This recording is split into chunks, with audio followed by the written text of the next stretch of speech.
Welcome to Crimson Legacy Historians, where the past is not just remembered, but brought back to life with depth and clarity. The iron bites into her throat like winter metal.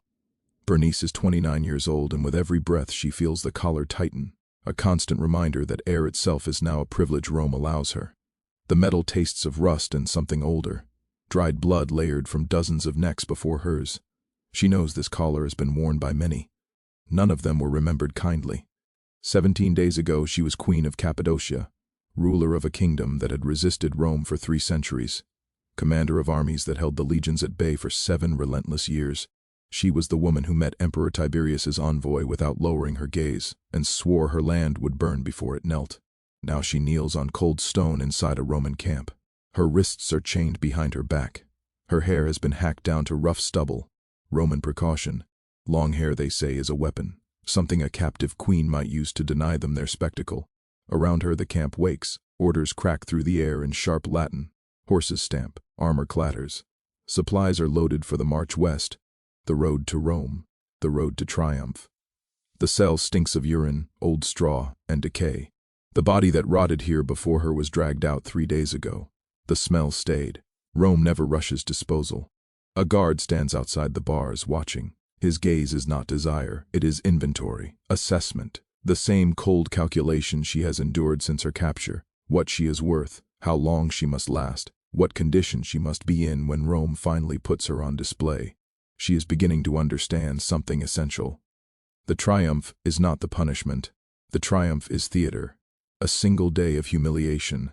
The real punishment is everything that comes before it. Footsteps approach. A senior officer stops before the bars, mid-40s, polished armor, the practiced indifference of a man who has broken many people efficiently. The guards stiffen at his presence. "You are the Cappadocian," he says. Not a question. "The one who ordered the death of the legate's nephew at Mazacca. I gave the command," Bernice replies. Her voice surprises her. Steady, unbroken. "My archers carried it out. He died bravely, if Rome cares." "It does not," the officer says. He studies her like an object awaiting classification. "What matters is that you will walk in Germanicus' triumph 8 months from now, shackled, visible, useful." 8 months. The number lands with crushing weight. "What happens to me before then?" she asks. The officer smiles, thin, controlled, joyless. "You will be prepared," he says. "Prepared to play your role correctly. Preparation takes time, and many methods." He gestures. The cell door opens. A guard steps inside and yanks her to her feet, fingers digging hard enough to promise bruises. "Rome has begun its work. The general wishes to see you.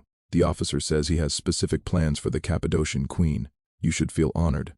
Most captives are processed through standard procedures. You have attracted personal attention."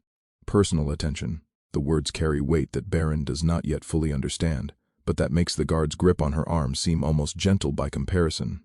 She is led from the cell into morning light that hurts her eyes after days of darkness, through the ordered chaos of a Roman military camp, preparing for movement, past soldiers who stop their work to stare at her, past other captives chained in lines awaiting transport, past wagons loaded with the wealth of her conquered kingdom.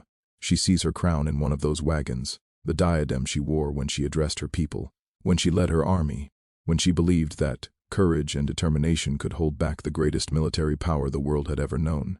It sits in a pile of other treasures, gold and silver and jewels stripped from her palace, from her temples, from the bodies of her nobles who died defending what was theirs. She does not cry. She has learned already that tears accomplish nothing and reveal weakness that Romans will exploit. But she memorizes the wagon's position. She memorizes the faces of the soldiers guarding it. She memorizes everything because information is the only weapon she has left, and she intends to use it. What you are about to learn has been systematically sanitized from the histories that celebrate Roman triumph as glorious spectacle. The poets who described golden chariots and cheering crowds chose not to examine what happened in the camps and prisons and ships where captured royalty spent the months before their public display. The historians who praise Roman military achievement preferred not to document the specific methods used to transform proud monarchs into broken prisoners suitable for parading.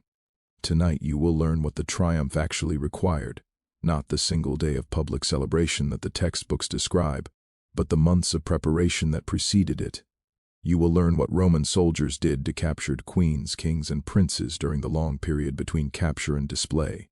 You will learn why some royal captives arrived in Rome already destroyed, while others were kept in conditions that preserved their appearance while shattering everything else. You will learn about the officials whose job it was to manage royal prisoners, the specialists in what Rome called preparation, who understood exactly how to break a monarch's spirit without breaking their body.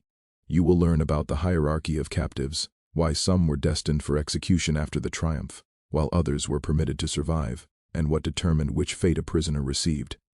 You will learn about the specific practices that sources describe only in euphemisms, the hospitality that officers provided to their most important prisoners, the entertainment that royal captives were expected to provide during the journey to Rome. You will learn what happened to the women and children of conquered royal families, why daughters were sometimes more valuable than sons, and what purposes Rome found for royalty too young to pose a political threat. You will learn why Cleopatra chose suicide over allowing herself to be taken to Rome, why she understood that death was preferable to what awaited her in Octavian's triumph. You will learn what happened to the royal captives who did not have Cleopatra's opportunity to escape, who were forced to experience what she avoided through the ASP's venom. Subscribe if you want to understand the darkness behind Rome's most celebrated ritual. Comment below telling me where you are watching from, because Bernice is being led through that camp right now toward a general who has specific plans for her toward 8 months of preparation that will test everything she is. And I am going to tell you exactly what those plans were. But before I reveal what the Romans did to Bernice and the other captured queens who walked in their triumphs, I need to take you back. I need to show you how the triumph functioned, why it required what it required, and what made the capture of royalty so valuable to Roman generals seeking glory. Because you cannot understand what happened to Bren without understanding the system that processed her. The Roman triumph was not merely a parade. It was a religious ceremony, a political statement, and a psychological weapon, all combined into a single overwhelming spectacle. A general who celebrated a triumph was for that single day something approaching a god, his face painted red like Jupiter's statue, his person considered sacred, his achievements proclaimed to the entire Roman world. But triumphs were not granted easily. They required specific qualifications that the Senate enforced with increasing strictness as Rome's power grew. A general seeking a triumph needed to have held proper command authority. He needed to have killed at least 5,000 enemies in a single battle. He needed to have expanded Roman territory or achieved a significant strategic victory. And he needed captives. Not just any captives. Common prisoners of war could be sold as slaves, distributed as rewards to soldiers, disposed of in whatever manner seemed convenient. But a triumph required special captives, visible proof of Roman dominance over peoples who had dared to resist. The higher the status of the captive, the greater the glory reflected on the general who had captured them. A captured general was valuable. A captured king was more valuable. A captured queen walking in chains through the streets of Rome, her royal dignity reduced to public spectacle, her body displayed as proof that Roman power respected no status and recognized no limit. That was the ultimate trophy. This created specific incentives in how royal captives were treated. They needed to survive until the triumph. They needed to be recognizable as royalty, their status visible to the crowds who would judge the general's achievement. They needed to be broken enough to walk in chains without resisting, without attempting escape or suicide, without doing anything that might disrupt the car. Evilly choreographed display, but they also needed to be accessible to those who had captured them. Roman officers who had risked their lives conquering distant kingdoms believed they had earned certain rewards. The general who would celebrate the triumph believed he had earned the right to sample his trophies before displaying them publicly. The soldiers who had fought and bled for Rome believed they deserved compensation for their sacrifices. These beliefs shaped everything that happened to royal captives between capture and triumph. The system that processed them was not random cruelty. It was organized, methodical, refined over generations of Roman conquest. Specific officials were responsible for different aspects of captive management. Specific protocols governed who had access to which prisoners, when, and for what purposes. Specific hierarchies determined which captives were reserved for the general's personal use and which could be distributed among officers who had earned the privilege. The most valuable captives, the kings and queens who would be the centerpieces of the triumph, received special treatment. They were kept separate from common prisoners, They were fed adequately and housed in conditions that prevented disease and disfigurement. Their bodies were maintained in conditions suitable for public display, but their minds were considered fair targets for whatever attention their captors wished to provide.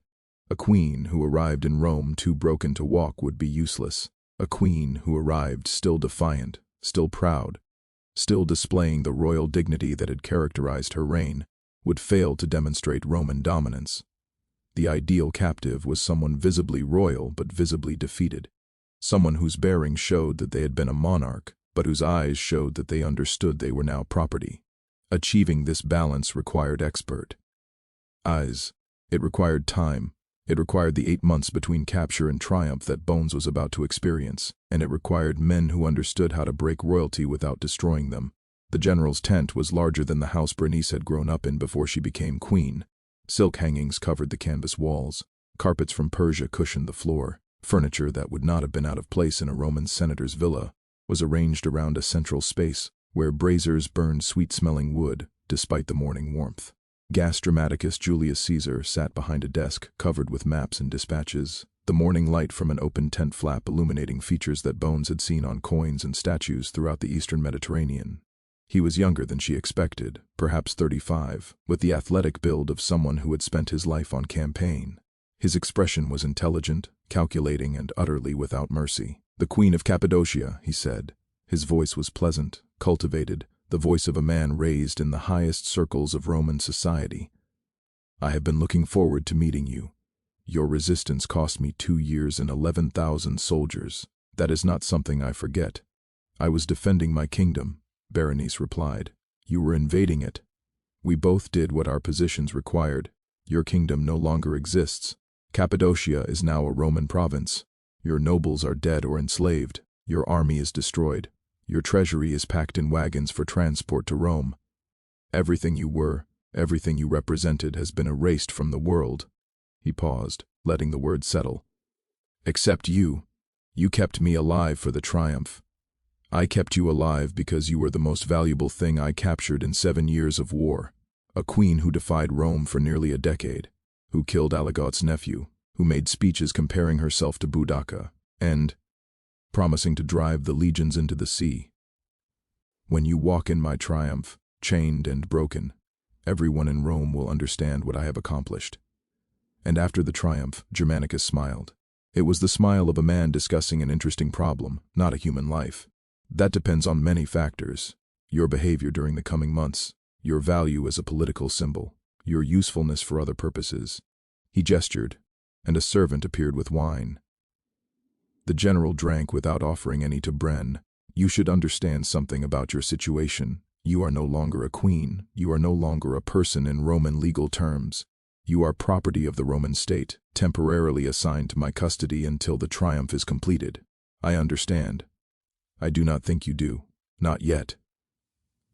Dramaticus set down his wine cup and studied her with an attention that made her skin crawl. "The journey to Rome takes approximately 6 months. During that time you will travel with my command staff.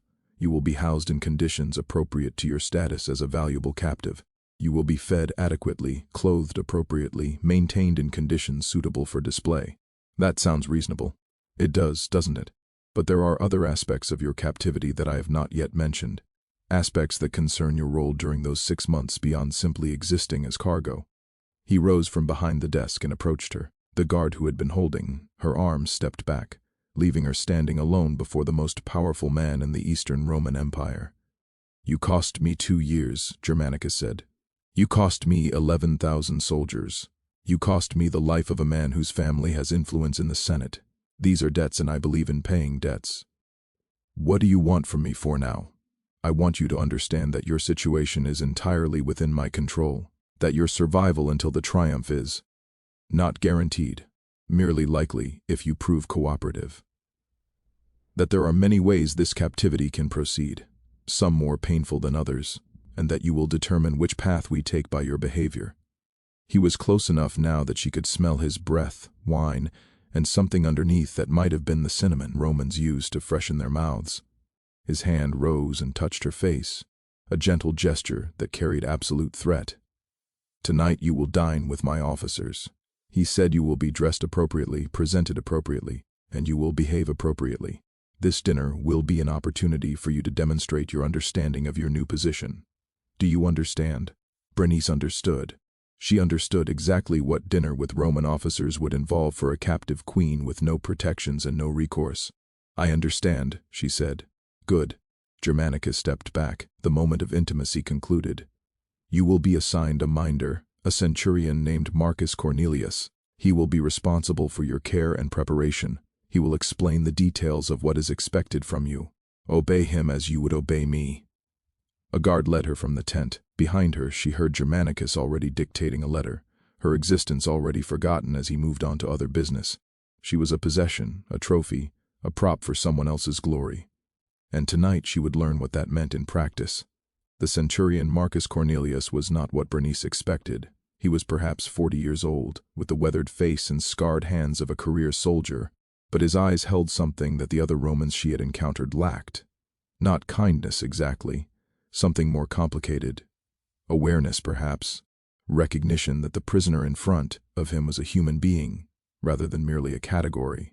He met her in a smaller tent that had been designated as her quarters, furnished with a cot, a basin of water, and a chest that contained clothing she did not want to examine yet. You are Bren of Cappadocia, he said. I am Marcus Cornelius. I have been assigned responsibility for your preparation. Preparation for what exactly? Marcus looked at her for a long moment before answering. The official answer is preparation for the triumph, ensuring you remain healthy, presentable, and capable of walking the required distance through Rome. The unofficial answer is more complicated. Tell me the complicated answer. The general and his officers believe they have earned access to you.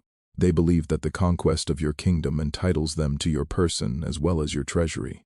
During the journey to Rome, you will be expected to provide hospitality at various official functions.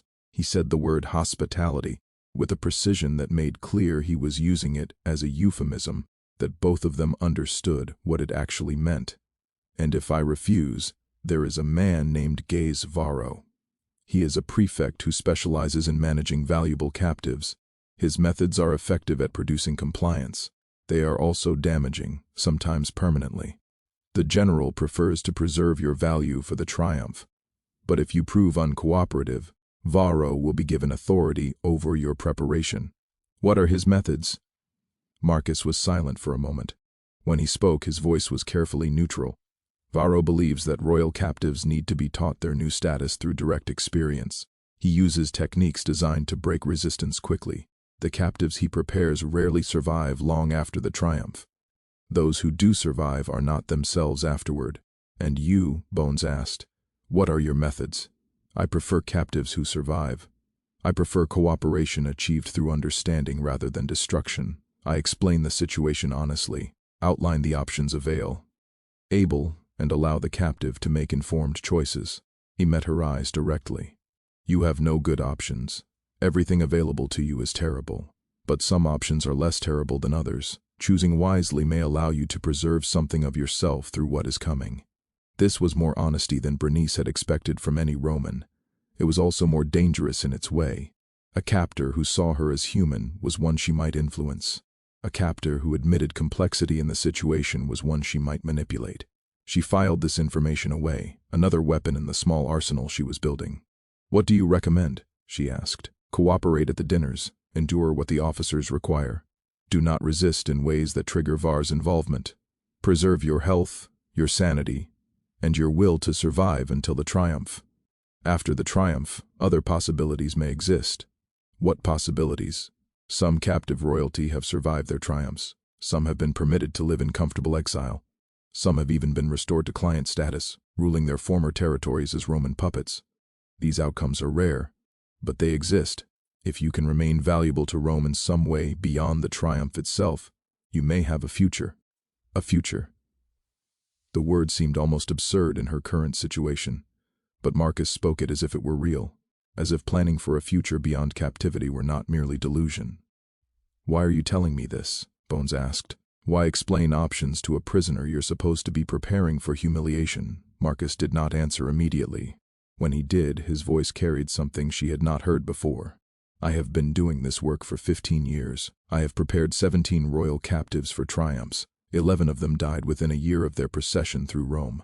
4 of them killed themselves before the triumph could occur. 2 of them survived to live something resembling lives afterward. Which do you want me to be? I want you to be the third who survives. Not because I have any particular affection for you, but because I am tired of watching people destroy themselves or be destroyed when other outcomes were possible. He turned toward the tent flap, then paused. The dinner tonight will be difficult. What happens after the dinner will be worse.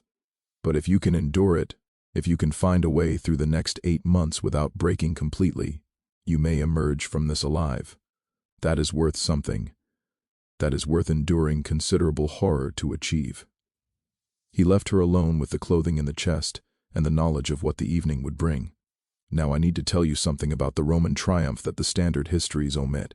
The captives who walked in triumphs were not simply collected and transported. They were processed through a system designed to produce specific outcomes. This system had developed over centuries as Rome conquered territory from Britain to Partha, processing millions of prisoners and refining its methods with each new conquest. The processing had 3 primary phases. The first phase was capture and initial assessment. During this period, prisoners were sorted according to value. Common soldiers became slaves. Officers might be executed, ransomed, or retained for the triumph, depending on their status. Royalty was always retained, their value too great to waste on immediate disposal. The second phase was preparation. This lasted from capture until arrival in Rome, typically 3 to 12 months depending on the distance traveled. During preparation, royal captives were maintained in physical condition while being systematically broken psychologically. The goal was to produce prisoners who could walk and stand and respond appropriately to commands, while having lost all capacity for resistance or hope. The third phase was display and disposal. The triumph itself lasted a single day, but the logistics required weeks of preparation in Rome. Captives were housed in the Tullanum, the ancient prison beneath the Roman Forum, or in temporary facilities constructed for the purpose. After the triumph, their fate was determined by political calculation. Execution for those who posed continued threat, exile for those who might be useful, sometimes release into Roman society for those whose cooperation had been thorough enough. The preparation phase was where the real destruction occurred. Roman officers who had conquered territory believed they had earned rewards. The general received the triumph itself, the glory and political benefits that would advance his career. The legions received bonuses from captured treasury. The officers, particularly the senior staff who had made strategic decisions, received something else. They received access. The euphemism used in Roman sources is hospitium, hospitality, the word that Marcus employed when explaining Bones's situation. It appears in military records as a category of expense, costs associated with providing appropriate hospitality during the preparation of important captives. Modern scholars have generally interpreted this as referring to food and housing, the practical requirements of maintaining prisoners during long journeys. But other sources, less often cited, make clear what hospitality actually meant. Captured royalty, particularly captured queens and princesses, were expected to provide personal service to the officers who had conquered them.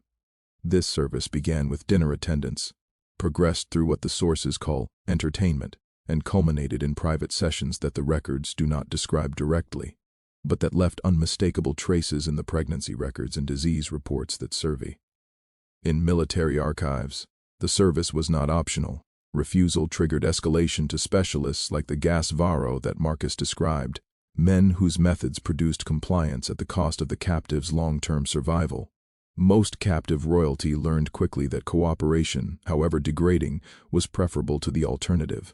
But some resisted, and the records of what happened to those who resisted reveal the true nature of Roman captive management. There was a Carthaginian princess in 146 BCE who refused service and was given to the common soldiers of the third cohort. There was a Macedonian queen in 167 BCE who attempted escape and was subjected to public punishment that lasted 3 days. There was a Numidian prince who fought back during a service session and was castrated, then kept alive for the triumph as a eunuch whose mutilation would be displayed alongside his defeat. These examples were not hidden. They were publicized deliberately as warnings to other captives about the consequences of non-cooperation. They were part of the system, the stick that complemented the carrot of survival. This was what Bernice faced, as she dressed for dinner in garments selected by Romans to display her as a trophy. As she prepared to provide hospitality to the officers who had destroyed her kingdom, she understood now what Marcus meant about options. She understood that every choice available to her was terrible, and she understood that survival required choosing the least terrible option and finding a way to endure whatever it cost. The dinner was held in Germanicus's command tent, the same space where Bernice had been informed of her status that morning. But the tent had been transformed. The maps and dispatches were gone, replaced by dining couches arranged around a central space where servants moved with practiced efficiency. Torches lit the interior with golden light. Tea softened faces and concealed expressions. 12 officers reclined on the couches, Germanicus at the position of honor, his senior commanders arranged according to rank. They wore civilian dress rather than armor, an affectation designed to create the illusion that this was a civilized gathering rather than a military function. Bones had been dressed in a gown that left little to imagination. Sheer fabric in the Greek style that the Romans associated with conquered Eastern peoples. Her stubbled hair was covered by a wig in the elaborate style that Roman women wore, the artificiality somehow more humiliating than simple baldness would have been. Gold chains circled her wrists and ankles, decorative rather than functional, symbols of status rather than actual restraints. She was presented like a dish, another course in the evening's entertainment. The Queen of Cappadocia, Germanicus announced as she was led into the space. My gift to you for your service in the Eastern campaign. Gift, the word made clear what was expected. She was being given to these men, distributed among them like the other plunder of the conquest. The officers studied her with the assessing gaze she had already learned to recognize. Some looked appreciative, some looked cruel. One, a thin man with calculating eyes, whom she would later learn was Gasvaro, looked at her with an intensity that made her skin crawl. She is well preserved, one of the officers commented. The campaign was hard on the other royal captives. She is valuable, Gattacus replied. The triumph requires her in acceptable condition, but acceptable condition leaves considerable room for use. Laughter rippled through the gathering. Bones stood motionless, her face carefully neutral, her mind racing through the situation and finding no escape. Let her serve the wine, Varro suggested. A queen serving Roman officers an appropriate demonstration of her new status. Germanicus nodded approval. A servant pressed a wine pitcher into Berenice's hands and gestured toward the couches. She served. She moved among the officers, filling cups, enduring hands that found reasons to touch her as she leaned to pour. She kept her face empty, her movements precise, her awareness focused entirely on cataloging information. Who held power? Who sought power? Who might be useful? Who was dangerous? Varro was dangerous. His eyes tracked her constantly, and when she came to fill his cup, his hand closed on her wrist with pressure that promised pain. You are resistant, he said quietly, pitched for her ears alone. I can see it in your posture. You have not accepted your situation. You still believe you might escape, might somehow retain your dignity. I am cooperating, Bones replied. I am serving as instructed. Your body is cooperating. Your mind is elsewhere. That is a problem I know how to solve. The general wishes me preserved for the triumph. The general wishes you broken for the triumph. The question is merely method. I prefer my methods, but I am patient. Eventually, you will provide the opportunity I am waiting for. He released her wrist. The marks of his fingers would be visible for days. The dinner continued. As the wine flowed and the officers grew louder, the entertainment shifted. Musicians performed. Dancers appeared. And then, as the evening reached its inevitable conclusion, the officers began making requests. The first officer who took Berenice to a private section of the tent was not cruel, merely efficient. He was finished quickly and returned her to the central space without comment. The second was slower, more interested in her reactions than her body, asking questions about her kingdom while he used her. The third left bruises that would not show beneath her clothing. By the time the evening ended, 4 officers had claimed their portion of the victory. Bones had experienced exactly what Marcus had warned her about, and she had survived it. She was returned to her tent, to the basin of water and the narrow cot, to the solitude where she could finally allow herself to feel what she had been suppressing for hours. She did not cry. She had promised herself she would not cry until she was free, until tears could be an expression of relief rather than defeat.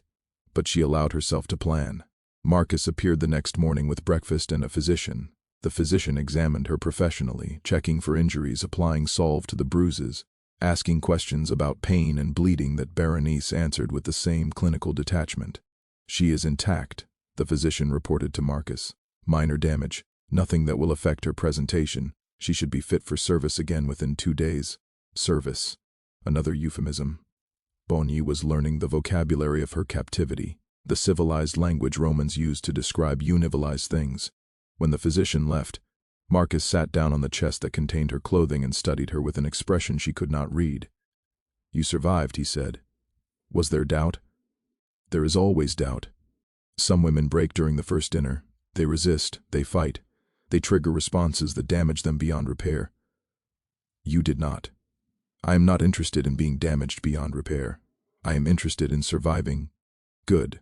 Survival requires strategy. Do you have a strategy?" Berenice considered the question. She had been forming a strategy since the moment of her capture, but she had not spoken it aloud. Speaking it would make it real, would commit her to a course of action that might be impossible. But Marcus had been honest with her. He had explained her situation without deception. Perhaps honesty deserved honesty in return. "Germanicus wants me broken for the triumph," she said, "but he also wants me recognizable as a queen. Too much breaking and I become useless. Not enough and I fail to demonstrate his victory. That is accurate. My strategy is to appear to break while remaining intact inside, to give him what he needs for the triumph, while preserving enough of myself to have a future afterward." Marcus nodded slowly. "That is a difficult balance. Many have attempted it. Most have failed. What made the failures fail? They could not maintain the pretense. The horror accumulated faster than their ability to process it. They either broke genuinely, or they revealed their resistance and triggered escalation. What made the successes succeed? They found something to hold on to, some reason to survive beyond mere survival, a purpose that sustained them through experiences that should have destroyed them. What kind of purpose? It varies. Some focused on revenge, though revenge from captivity is rarely possible. Some focused on children, though the children of captive queens often fare poorly. Some focused on preserving something: knowledge, traditions, stories that would otherwise be lost.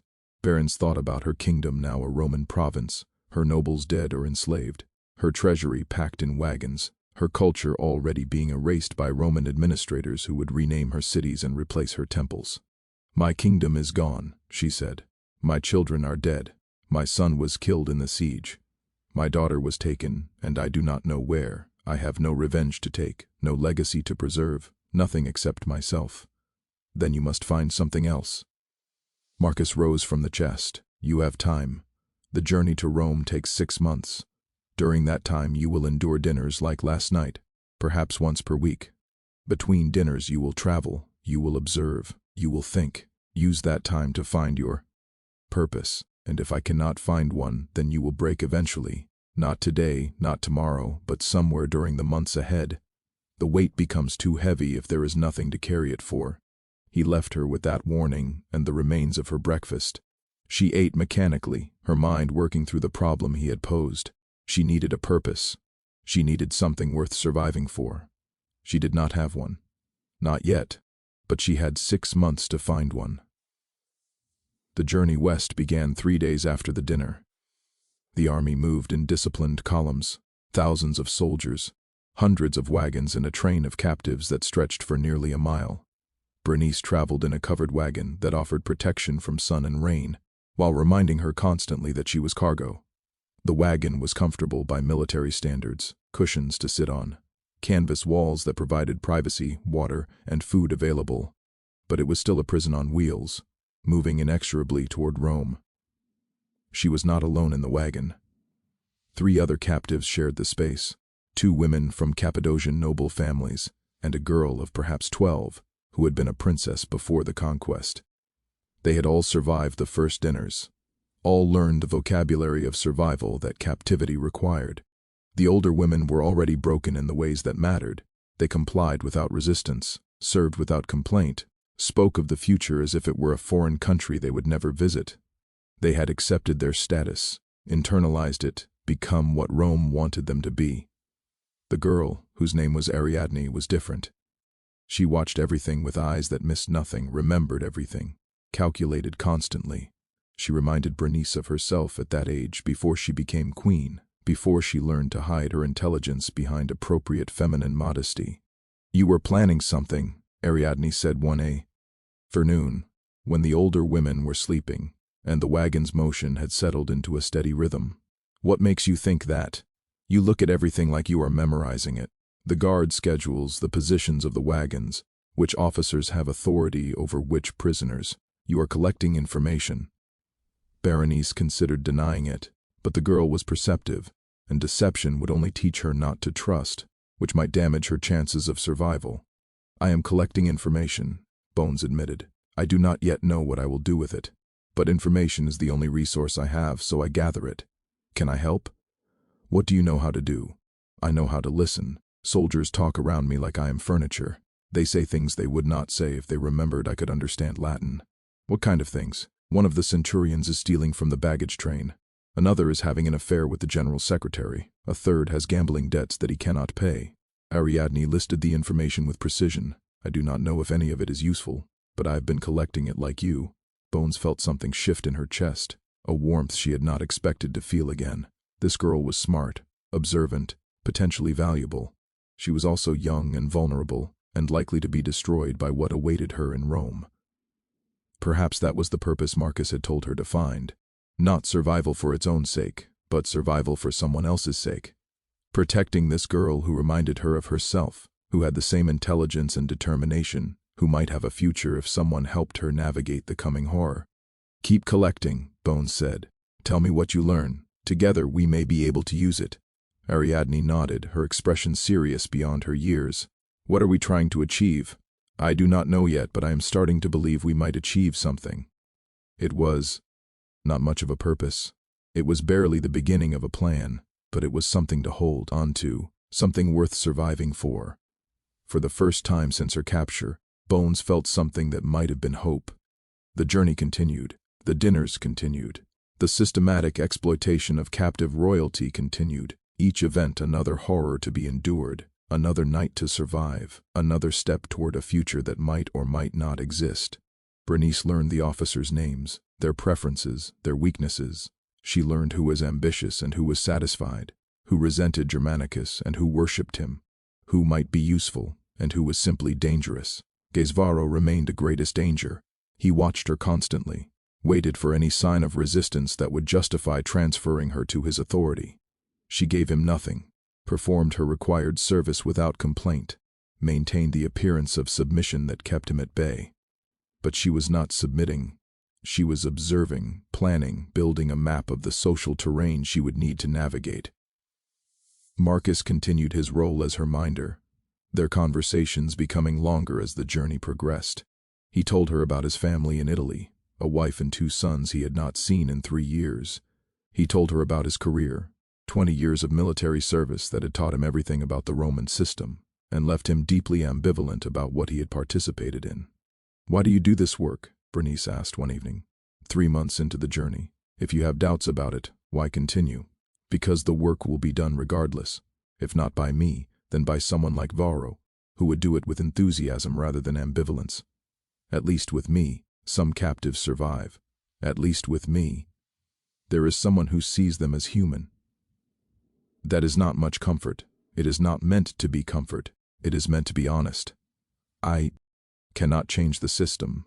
I can only operate within it in ways that reduce harm at the margins." "Have you ever helped a captive escape?" The question hung between them. Marcus was silent for a long moment before answering. "No. Escape from a triumph procession is essentially impossible. The captives are too closely guarded, the journey too long, the destination too well secured. Those who have attempted it have been captured and subjected to punishments that made their previous treatment seem gentle. But if it were possible, he looked at her with an expression she could not read. If it were possible, I would have to weigh my loyalty to Rome against my humanity. I do not know which would win." Bren filed this information away. Marcus was not an ally, not yet, but he was a potential ally, someone who might choose humanity over loyalty if the circumstances were right. Creating those circumstances became part of her planning. 5 months into the journey, they reached the Italian peninsula. The army paused at a major port city to resupply and reorganize for the final march to Rome. During this pause, Bernice received a visitor she had not expected. A woman came to her wagon, escorted by guards, but carrying herself with authority that suggested she was not a prisoner. She was perhaps 50 years old, with the bearing of Roman aristocracy and the sharp eyes of someone who had survived decades of political maneuvering. "I am Antonia Minor," the woman said, "mother of Germanicus. I wish to see the Cappadocian queen before the triumph." Bones had heard of Antonia, daughter of Mark Antony, niece of the divine Augustus, one of the most powerful women in Rome. Despite holding no official position, her visit was unexpected and potentially significant. "You honor me with your presence," Bernice said, deploying the formal courtesy that royalty used with equals. Treating Antonia as an equal was a gamble, but it was also a statement about how Bernice still saw herself. Antonia smiled slightly, acknowledging the gambit. "You are well spoken for someone in your position. My son's reports suggested a barbarian queen. I see instead an educated woman who understands politics. Cappadocia was not barbarous. We had libraries, theaters, temples. We were heirs to Greek and Persian civilization. Rome destroyed us, not because we were inferior, but because we were in your way. A fair assessment." Antonia seated herself on the wagon's bench, ignoring the impropriety of a Roman noblewoman sitting with a captive. "I am curious about something. My son writes that you have been cooperative during your captivity, but his officers report that you have not broken as expected. You comply, but you do not submit. This interests me. Should I have submitted? Most do. The methods are effective. By this point in the journey, most captive royalty are hollow shells going through motions without internal resistance. You are different. Why?" Bren considered the question. Antonia was either an opportunity or a danger, perhaps both. But she sensed that honesty might serve better than deception. "I am surviving for someone else's sake," she said. "There is a girl among the captives, 12 years old, intelligent, capable of having a future if someone helps her. I'm trying to be that someone." Antonio's expression shifted subtly. "You found a purpose. I was told I needed one. Whoever told you that was wise." Antonio rose from the bench. "I will remember what you have said. After the triumph, there may be opportunities for captives who have demonstrated value beyond their symbolic function. A woman who can educate and guide a child might have uses that a broken slave does not." She left without further explanation, leaving Bernice to wonder what had just happened and what it might mean for our future. The final month of the journey was the hardest. As the procession approached Rome, the atmosphere intensified. The triumph was near, the culmination of years of planning and conquest, and everyone involved felt the pressure. Germanicus became more demanding, his officers more aggressive, the dinners more frequent and more degrading. Bernice endured it. She had endured worse in the early months when she did not know what to expect. Now she had techniques, mental strategies that allowed her to separate her awareness from her body, to experience what happened to her from a distance. She also had Ariadne, who continued collecting information and sharing it in their whispered conversations. The girl had become something like a daughter, a responsibility that gave Bernice's survival meaning beyond mere continuation. And she had Marcus, whose conversations had become the closest thing to human connection she experienced. He had not become an ally in the active sense, had not offered to help her escape or resist, but he had become someone who saw her as a person, who talked to her about subjects beyond her captivity, who treated her as if she might have a future worth discussing. 1 week before the triumph, he told her something that changed everything. "Germanicus has received instructions from Tiberius." Marcus said, "The emperor has decided that you will not be executed after the triumph." "Not executed. Tiberius sees value in keeping you alive. Cappadocia has been restless under Roman rule.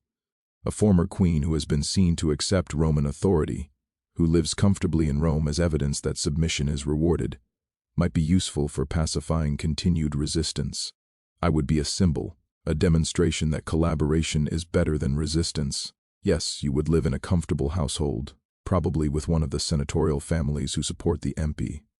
Roar. You would be expected to write letters to former subjects encouraging them to accept Roman rule. You would be essentially a propaganda instrument. Bernice processed this information, Survival was possible. More than possible, it was planned. But the price was becoming a tool of Roman imperialism, helping to destroy what remained of her kingdom's resistance. What happens if I refuse? Then you are no longer valuable alive. The execution after the triumph becomes the default option, and Ariadne, the other captives, the child may be sold as a slave or given to a household as a servant. The other women will likely face the same. Their fates are not significant enough for imperial attention. Bones understood the choice she was being offered. Collaborate and live, refuge and die. Save herself by abandoning everyone she had come to care about. What if I could offer something more valuable than propaganda, she asked. Marcus looked at her sharply. What do you mean? I know things about Cappadocia that Roman administrators do not. The locations of hidden treasuries that were not found during the conquest. The names of underground resistance leaders. The internal politics of families that are pretending submission while planning rebellion. I could provide intelligence that would make the province easier to govern. That would make you a traitor to your own people. I am already a traitor. I survive by providing service to the officers who conquered me. The question is not whether I betray my people, but what I receive in return for the betrayal. What do you want? I want Ariadne. I want the right to keep her with me, to educate her, to prepare her for a future that does not involve slavery. I want the other women from my wagon to be given to households where they will be treated adequately rather than sold to the highest bidder, and I want some small degree of autonomy over my existence. Marcus was silent for a long moment. I cannot promise any of this. I can only bring your proposal to people who have authority. Then bring it. Tell them that the Cappadocian queen is willing to become a Roman asset, but that she has conditions. See what they say. He left to make inquiries. Bernice sat alone in her wagon, wondering if she had just guaranteed her survival or signed her death warrant. The triumph began at dawn on the 3rd day of September. Bernice had been prepared by specialists who understood exactly how a captured queen should be presented. Her hair, grown back to a few inches during the journey, was styled in the elaborate fashion of her former kingdom. Her clothing was the royal regalia of Cappadocia, preserved from the looting for this specific purpose. Gold chains draped her neck and wrists, heavier than the decorative restraints she had worn during the journey, symbols of captivity, designed to be visible to the crowds. She walked in the procession between wagons of plunder and cohorts of soldiers, a living trophy among the inanimate ones. Around her, the streets of Rome were lined with citizens who had come to celebrate Germanicus's victory, to cheer the soldiers and jeer the captives, to participate in the spectacle that made Roman imperialism visible and visceral. The walk was long. The route wound through the city from the campus marshes to the temple of Jupiter Capitolinus, a distance that took hours to cover at the procession's formal pace. Baron's feet ached. Her body protested, but she kept walking. She kept her head high. This was not defiance exactly. She had been instructed to walk with dignity, to be recognizable as a queen, so that her defeat would be meaningful. But she chose to interpret the instruction broadly, to display the bearing of royalty without displaying the brokenness the Romans expected. The crowds noticed. Shh. Heard comments as she passed, surprised that the Cappadocian queen looked like a monarch rather than a victim. Some jeered louder, trying to provoke a reaction. Others fell silent, recognizing something in her posture that did not fit the narrative they expected. Near the forum, she saw Antonia Minor watching from a balcony. Their eyes met briefly. Antonia nodded, a small gesture of acknowledgement that no one else would have noticed. At the Temple of Jupiter, the procession paused. This was where the captive's fate would be determined, where kings and queens were traditionally executed as offerings to the god who had granted Rome victory. Bones waited. Germanicus ascended the temple steps, his face painted red like Jupiter's image, his toga purple and gold like an emperor's. He made sacrifices, received the cheers of the crowd, delivered a speech about Roman glory and the defeat of Rome's enemies. Then he turned to the captives.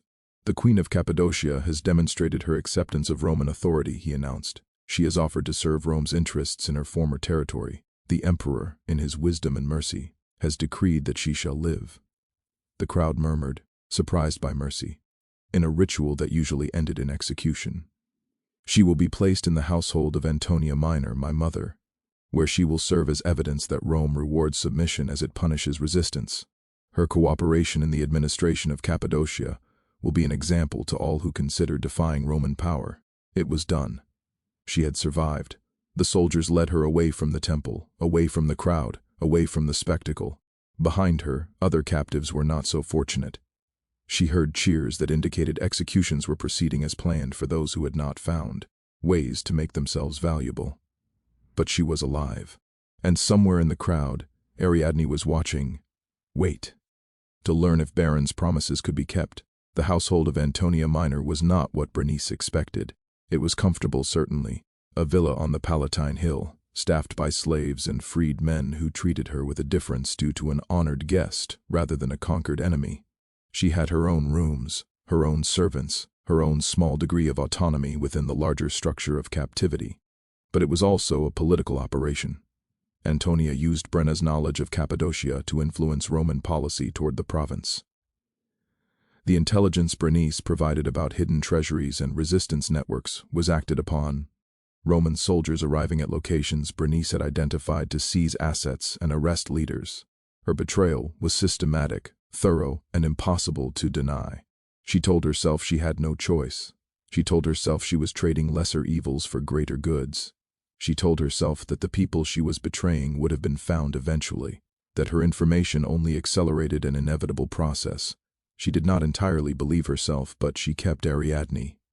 The girl lived in her quarters, was educated by tutors Bernice selected, was prepared for a future that did not involve servitude. Antonia had kept that promise, recognizing that Brina's cooperation was more reliable when she had something to protect. The other women from the wagon fared adequately.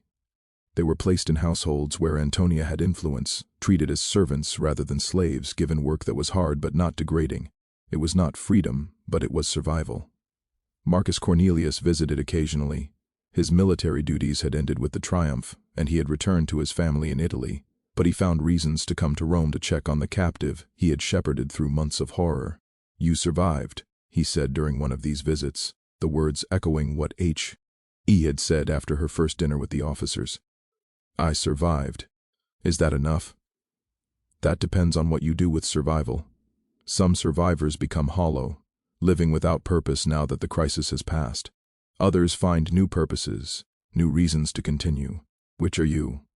Bernice looked at Ariadne, who was studying Greek in a corner of the room, her concentration fierce and her progress remarkable. "I am trying to be the second kind," she said. "I am trying to find purposes that justify what I have done to survive. And are you finding them? I am raising a girl who will grow up educated, capable, free in ways that I will never be. I am preserving knowledge of my kingdom that would otherwise be lost, writing histories that Romans will dismiss but that future generations might discover. I am living, and as long as I am living, I can do things that the dead cannot." Marcus nodded slowly. "That is more than most survivors achieve. It is not enough. It will never be enough, but it is what is possible. And I have learned to work with what is possible rather than mourning what is not." He stayed for dinner that night, the first time she had shared a meal with a Roman man without the expectation of service afterward. They talked about philosophy, about history, about the futures they might have had in a different world. It was almost like friendship, almost like the human connection that Captivity had stripped away. When he left, Bones returned to her writing, preserving another fragment of Cappadocian history before it was forgotten entirely. The years passed. Ariadne grew into a young woman of remarkable intelligence and determination. At 16, she was freed by Antonia, who recognized that an educated freed woman was more valuable than an enslaved girl. At 18, she married a Greek merchant who treated her as an equal, who valued her mind as much as her beauty. At 20, she had children. And of her own, children who would grow up free, who would never know what their grandmother had endured to make their existence possible. Bones watched all of this with satisfaction that did not quite dispel her grief. She had saved one girl. She had betrayed a kingdom. The mathematics of survival did not balance easily. Antonia died in 37 CE, and Bones's status became uncertain. She was not a slave. Antonia had freed her years earlier as a reward for continued cooperation. But she was not truly free either. She was a former queen living in Rome on the sufferance of the imperial system, dependent on patrons who valued her historical knowledge and diplomatic connections. She wrote letters to Ariadne's children, teaching them what she remembered of Cappadocian history and culture. She corresponded with scholars who were interested in the eastern provinces, providing information that would later appear in works by historians whose names would survive while hers was forgotten.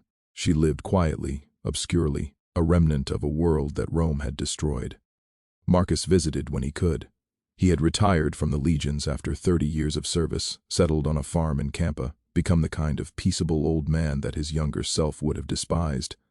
But he remembered the Cappadocian queen who had survived when survival seemed impossible, and he made time to see her.